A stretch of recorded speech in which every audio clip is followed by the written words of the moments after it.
Here's a list that I thought was interesting. 11 classic movie plots that wouldn't fly today. Oh, let's hear them. Okay, this might be difficult to do over the radio, but in the Blues Brothers, Jake and Elwood would have had no problem getting the band back together if they had Facebook accounts. Okay, all right, yeah, all right. that movie Cool Runnings? Uh-huh. This is Cool Runnings.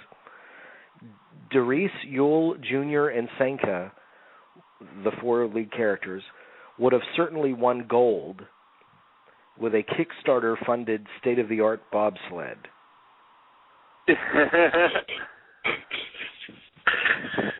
Okay, well, this is kind of a clever list. Miranda Hillard in Mrs. Doubtfire, Sally Field, would have had no problem finding a nanny on SitterCity.com. Okay.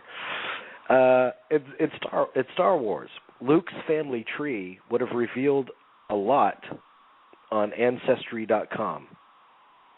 Well, maybe they should use that as a thing not to go ahead and make the new ones. I mean, he could have seen right there that Leia was his sister and his father was Darth Vader. Marion Crane in Psycho would have definitely passed on the Bates Motel after checking out the reviews of the hotel on TripAdvisor.com. I would imagine. There's a picture of a fake review here with Alfred Hitchcock's face, and it says keep looking, pass on this one. Kind of clean, but it's still a shabby, worn-out facility with strange taxidermy. Ferris Bueller would have been totally busted after checking into the Art Institute on Foursquare. This is my favorite. True. This is my all-time favorite. Sonny Corleone oh, no. would have blown right through the Long Beach Causeway toll plaza with an easy pass. Stallone announced this week that he wants Mel Gibson to direct the third Expendables. What do you think of that idea? Are these really the bad guys? Probably.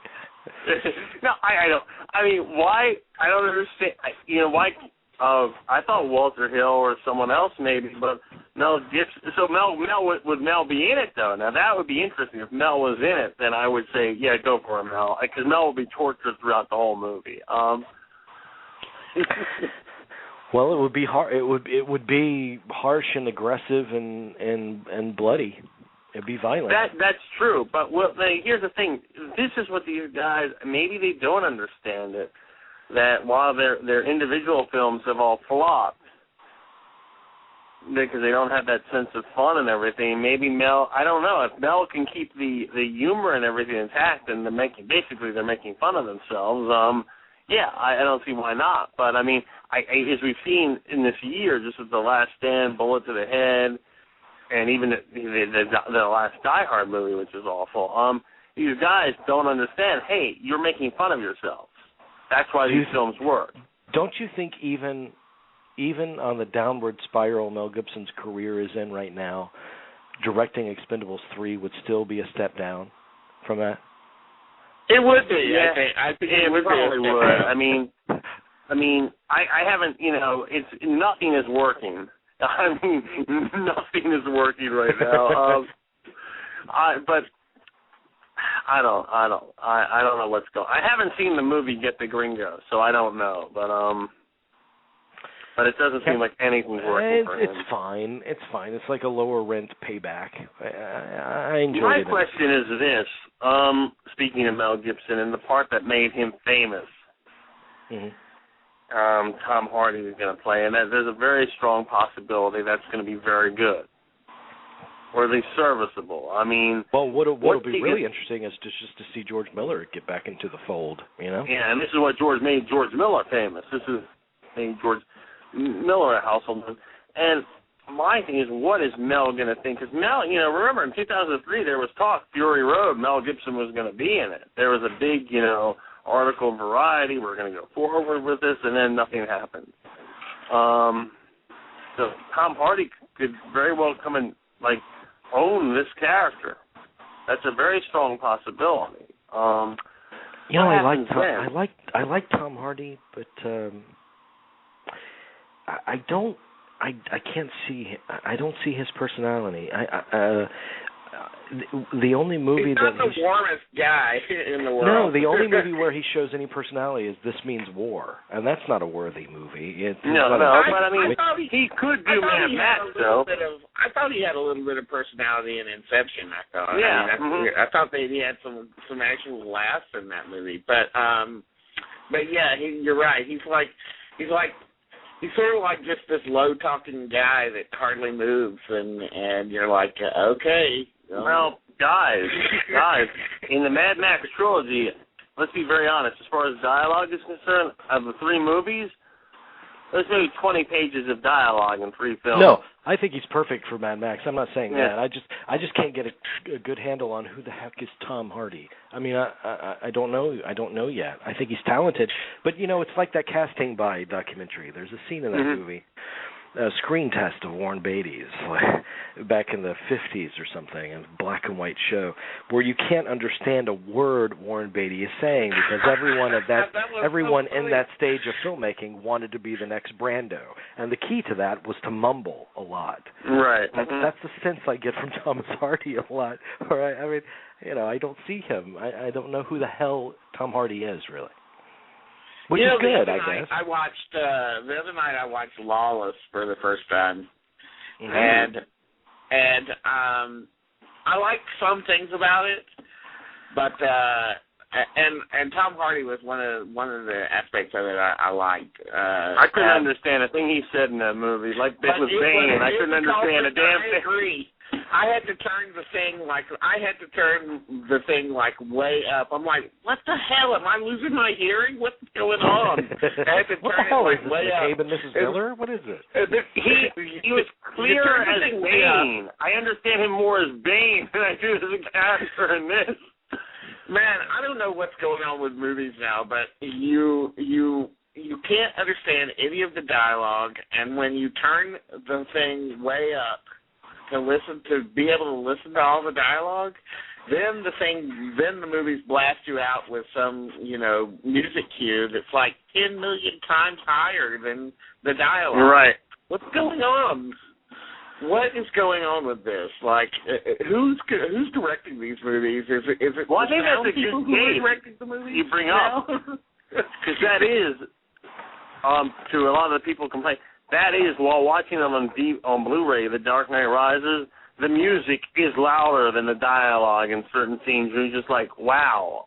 And then when that was a criticism that was brought up when that movie came out, and it's obvious that's happening there, and I'm sure it's the case in Lawless. Maybe Tom Hardy just needs, hey, guys, when I'm talking, could you keep the music down? Guillermo, why can't I say Guillermo del Toro. I just got tongue-tied, that's all. He still hopes that he can make his passion project, the Mountains of Madness, right? Yeah, I think you posted that a couple days ago, yeah. And Tom Cruise is still set to star in it. Tom Cruise, meanwhile, internationally, still big. Oblivion opened up foreign markets this weekend, made $61 million foreign. It opens here next week. So, international box office, I'm sure, for Guillermo is still a massive deal. Maybe that's enough to get him greenlit. I mean, with Tom Cruise headlining your movie, you should be able to greenlight it, right? Yeah, I think this should be, I think this is well, how much is this movie going to cost? Is it going to be like some $300 million thing? It might be. I don't know. It's based on an H.P. Lovecraft story, and when Prometheus came out, they said Prometheus pretty much, killed this, because the storylines are similar, but maybe not. Maybe, we can see this movie. Well, Del Toro talked about that. He said, I have seen Prometheus finally, and yeah, there are things that it has in common with my movie, but screw it, because Lovecraft was there first. So he's not letting that stop. That's the thing. He's absolutely right. But we'll see. We'll see. I think it also depends how Pacific Rim does, too, though. That's not a sure thing. I agree. Cameron Crowe's new project is out. Yeah. Rachel McAdams just signed on for that, and Emma Stone is in it. Bradley Cooper, I think, is doing it. Yeah. Yep, that's a very good looking cast. Yeah, oh yeah, definitely. I would have sex with that cast. Yes. Mm-hmm. If I can make love to a cast, that would be the one. I read Friedkin's autobiography. I got done with it. Oh wow. Okay. There's nothing salacious in it in terms of personal life. It's pretty much all about the movies. Oh, that's good. And he has a lot of interesting anecdotes about his movies. He's a great storyteller. I had a dream about William Friedkin. Oh, did you? Oh, yes, I did. It's a crazy dream. What happened in your dream about William Friedkin? He invited us to a special screening of a remastered cut of Sorcerer. I mean, we were all in the dream, and he invited us for a remake. And I'm not joking. This happened. I mean, and it doesn't bode well because you know who's in the room with us? George Lucas. Oh God. It's not good, guys. It's not good. So we're watching Sorcerer, and sure enough, it's digitally inserted Wookiees are in the movie. And I'm just like in the dream. So this is how vivid the dream is. I'm like, are you serious? And I looked over at Lucas, like I couldn't, and Lucas like I couldn't help myself. And I'm like looking over at William Friedkin. I'm like, are you serious? Wookiees? I mean, really? Come on. And of course I woke up and I was just like, are you serious? I mean. I had a dream about Dean actually a couple of nights ago. Well, I had a dream too, and I fell out of the bed. But yeah, okay. And I actually woke up from it, and I was like deeply disturbed. Oh my gosh! Please don't tell me about this one. I don't know if he wants this on the air. Dean just showed up at my house. And I was like, "What's up, dude?"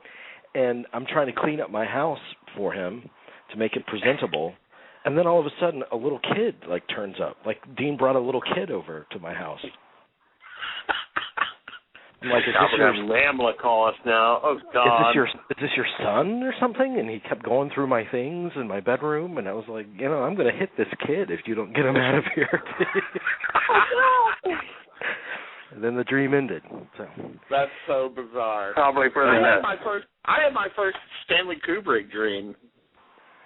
Oh. No, you have to tell us now. You get a cat out of the bag. Come on. I was working at some record store or something, someplace, and anyway, the dream was really long, and then it ended with some guy, one of my coworkers, coming in and saying, "You're not going to believe this, but Stanley Kubrick is outside looking through the discount CD bins. He's got a huge stack of classical CDs stacked up." I went, "Really? Huh." So I said, "Well, let's go out and see him and everything." So I went out to go see him, and yeah, it was Stanley Kubrick. It was the 1968 era Stanley Kubrick, like the 2001. Oh, wow. Okay. Stanley Kubrick, like with his freshly shorn beard and looking all 60s and cool. So he's going through things, and I said, "Hello, Mr. Kubrick, how are you?" And then he turned to me, and he said, "It seems you know a lot about me, but I know nothing of you. What is your name?" And then I woke up, and I was, hyperventilating. Isn't that weird? That's crazy, man. I know nothing about you. It seems you know a lot about me, but I know nothing of you. Which is true. Which is absolutely true. Stanley Kubrick doesn't know a damn thing about us. Right. I bet Stanley Kubrick read a review that I wrote of Full Metal Jacket. And, yeah. Because I did a Full Metal Jacket review, and '87 when it came out, and it's funny. I had a friend who was at the time who was the college representative in Georgia for a couple of colleges here. So he was working with Warner Brothers to put up posters for movies that Warner Brothers was releasing, and of course that also he also had to put up posters for Full Metal Jacket that summer, and he actually got a call from Kubrick. Kubrick asked him if he had been putting up the posters, where he had been putting them up, and also if he had noticed if any of them had been stolen. So he was, and I'm sure that was Kubrick who called. That just that he would do. So, yeah. Don Buckley, who was the head of Warner Brothers marketing, he was on our Kubrick series, and he said Kubrick was such a stickler for every single detail, and that he was in love with a fax machine, so they'd keep the damn fax machine on overnight, and they'd have hundreds and hundreds of reams of faxes and stuff from Stanley Kubrick, and Stanley Kubrick would call and say, I want you to measure the throw of the projector to the screen in this theater. And he would go with measuring tape, and he'd do that, and it would take forever. Then he'd come back and call Kubrick and tell him what the results were, and Kubrick said, yeah, that's what I thought, and he hung up. Great. Because I think he had pictures of every theater in the nation, you know. Those were the times when you could really do that. I mean, because Friedkin, one of the things Friedkin talks about in this book is that, you know, The Exorcist opened on something like 13 or 16 screens initially. So he approved each one of those prints, and he was able to go to those theaters and verify the maximum presentation. I mean, those were the days when you were afforded that kind of thing. Mm-hmm. But it's impossible now with, you know, thousands and thousands of screens. Yeah. What are you going to get, 400 screens? Yeah, but it's interesting because Tony Macklin, we just did another conversation with him where we replay some of the great interviews he's done. So there's clips of interviews that, you know, very few people have heard with Warren Beatty and Scorsese and Robert Altman and Sam Peckinpah. But I told him, you need to scan something and put them on your site because he has this treasure trove of stuff in his closet. He has about 10 letters from Stanley Kubrick because they used to correspond back and forth. And I said, oh, God, scan some of those letters. One of those letters he gave to the maker of the documentary on Eyes Wide Shut that's currently being produced because Tony and I are interviewed for that film. And the letter from Kubrick that he gave to him as a present said, hey, Tony, I wanted to make sure you had this in case you ever need to contact me. And then he wrote down his home number. Oh, my God. I said, wow. Did you ever use it? And he said, no, I never called him. You know, I didn't want to disturb him. But if there was a review or something that Tony wrote, Kubrick would write him. You know, Kubrick did that a lot. Wow. Also interesting, this Friedkin book is, when I got the Friedkin book, I turned directly to the chapter on cruising. Of course. Yeah, of course. For the Al Pacino stories. And apparently it was a terrible working experience with Pacino. Like the first day of shooting, Pacino came in. He was 2.5 hours late. He acted like nothing was wrong. He never knew his lines. He never knew what they were shooting. He said he was completely not professional. What was the problem? I mean, he said he preferred to come at it fresh for spontaneity and stuff. And he said, you know, spontaneity, I'm all for spontaneity, but to achieve spontaneity, you need preparation. And that goes against everything I've read about Pacino, like being massively prepared. It does.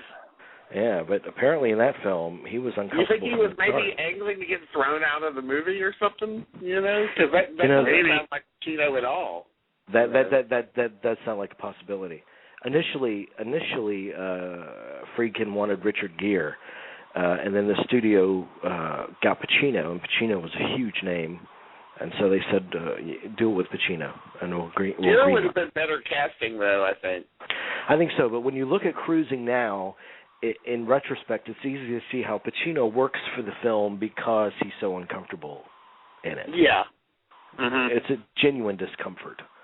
If Gere had done that movie, the rumors that already exist about Richard Gere would have been increased like tenfold. Oh, that's true. That's true. I can't wait to take a look at that. I think he's. When does that come out, Jamie? When does that? Tuesday or Friday, awesome. the 19th, the Friday. It's so interesting because there's a scene in The Exorcist, the scene that grosses out people the most, which is the arteriogram or whatever it's called. The spinal tap, basically. Yeah, when they go in and the blood spurts, Linda Blair and everything.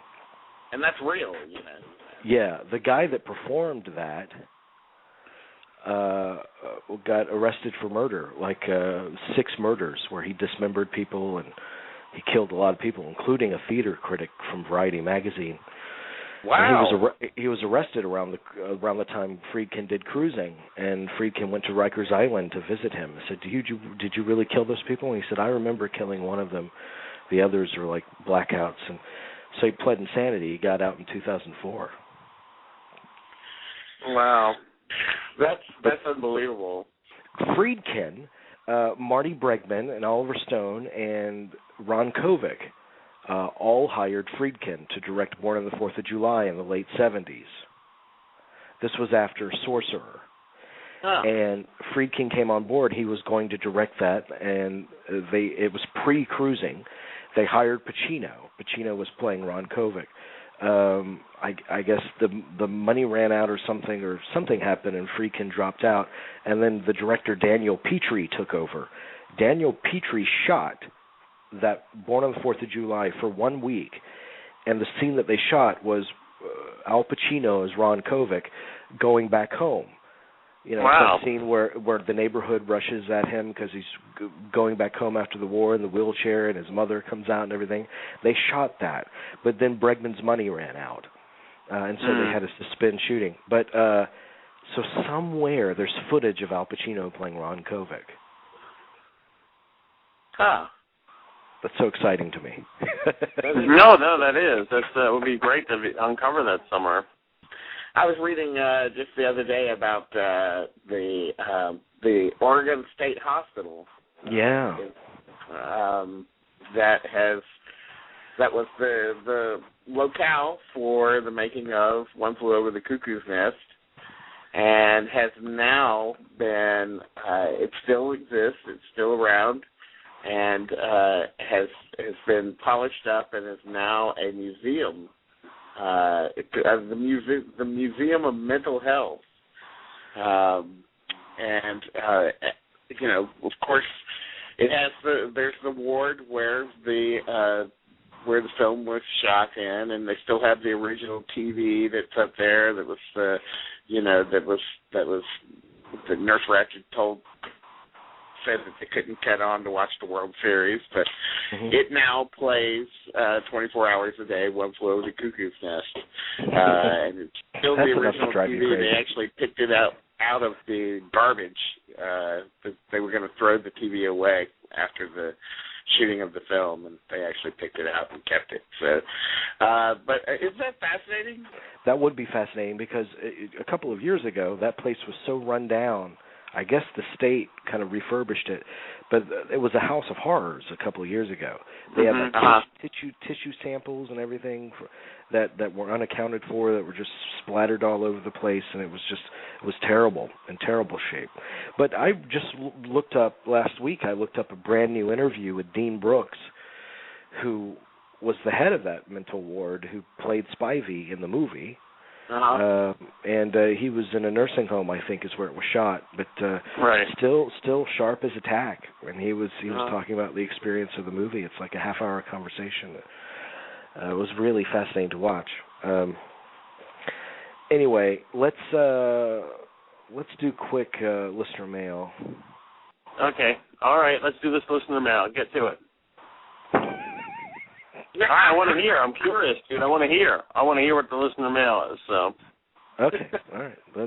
I tell you what we'll do right now, Jerry. Let's do listener mail. How's that? That sounds good to me, baby. All right. Oh yeah, we have a theme. I forgot that. How could you forget the theme? It's so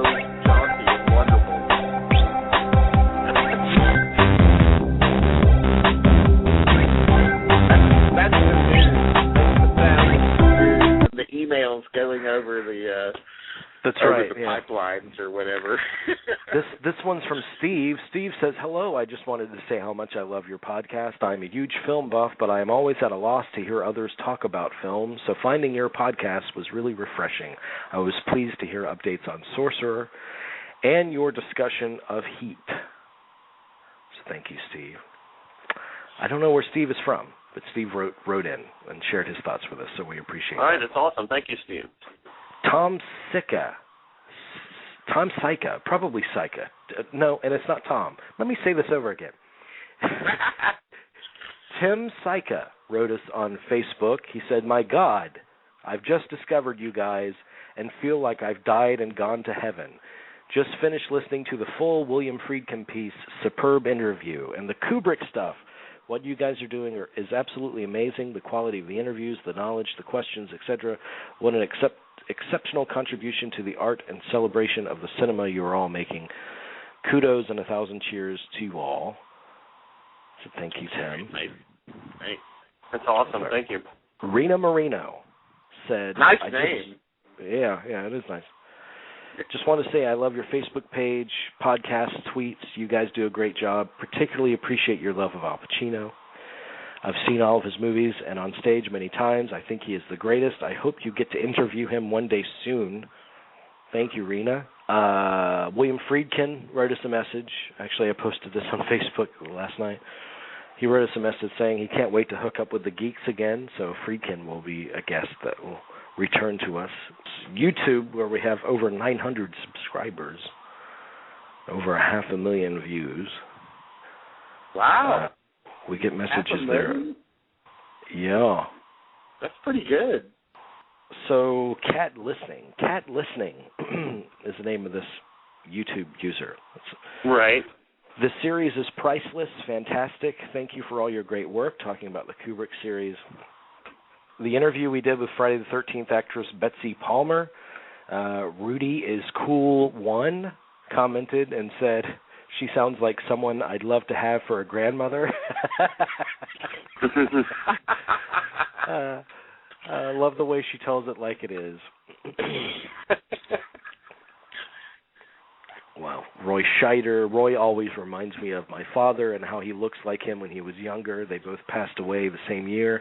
This interview drives me to tears. It wasn't an interview we did with Roy Scheider. It was a tribute we did to Roy Scheider. Right, yeah, I remember that, yeah. Upon his death. A comment on our William Friedkin. Great to hear the man talk. In my opinion, an underestimated, powerful director, and taking more than an hour for an interview. I love it. Thank you. Leah Beldam from The Shining interview that we did. Nice interview and cool music at the end. You should do the score for Return to Overlook Hotel. I can't remember what music I put at the end of that interview, but regardless, this guy liked it. You know what one of our most popular shows on YouTube is? What can it be? I actually have them. They rank them. I mean, the most popular is the Room 237 interview. I believe it. Yeah, I mean that was a crazy one. Yeah. In the top 5 is the Summer of '86 Cobra show. Mm-hmm. That must make you very proud. I'm extremely proud, and that was a juicy show. Brian's performance, meaning Brian Thompson, who we interviewed, Brian's performance was the only redeeming element in Cobra. The movie was so stupid, LOL. Thank you. Mm-hmm. Thank you for Bria. So those are our YouTube comments, and then Will Slocum, the director of Pasadena, who we discussed earlier, wrote us and said that he's been doing a lot of interviews lately for the movie, and ours was definitely the best one out of all of them. So thank you, Will, for that. All right. Okay, that's listener mail. That was very, very, very touching listener mail. All right.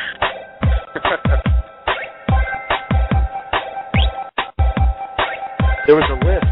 Oh, hang on. I got to turn this off. There was a list on a website. I think it was IndieWire, and it had the funniest headline.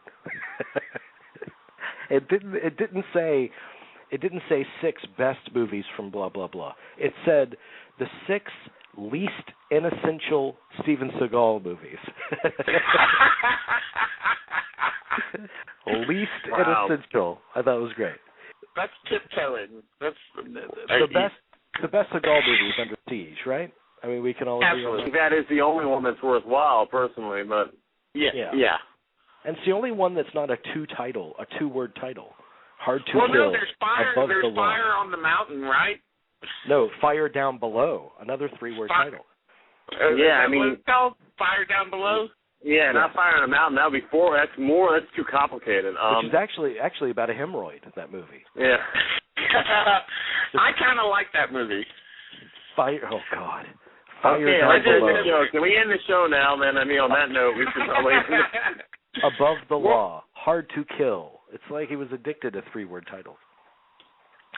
Okay. Marked for Death. Marked for Death. Right. You can go on and on and on. Yeah. Benny and June. Oh no, that wasn't one. Okay. You know, I like Fire Down Below because it's got a good supporting cast. You know, it's got Stephen Lang and Levon Helm is in it, and Harry Dean Stanton. So that's pretty good. Everyone needs the environmental one that he did, the one in Alaska. One Deadly Ground. The one he directed. Another three-word title. Yes. Right. That's just brilliant. Okay.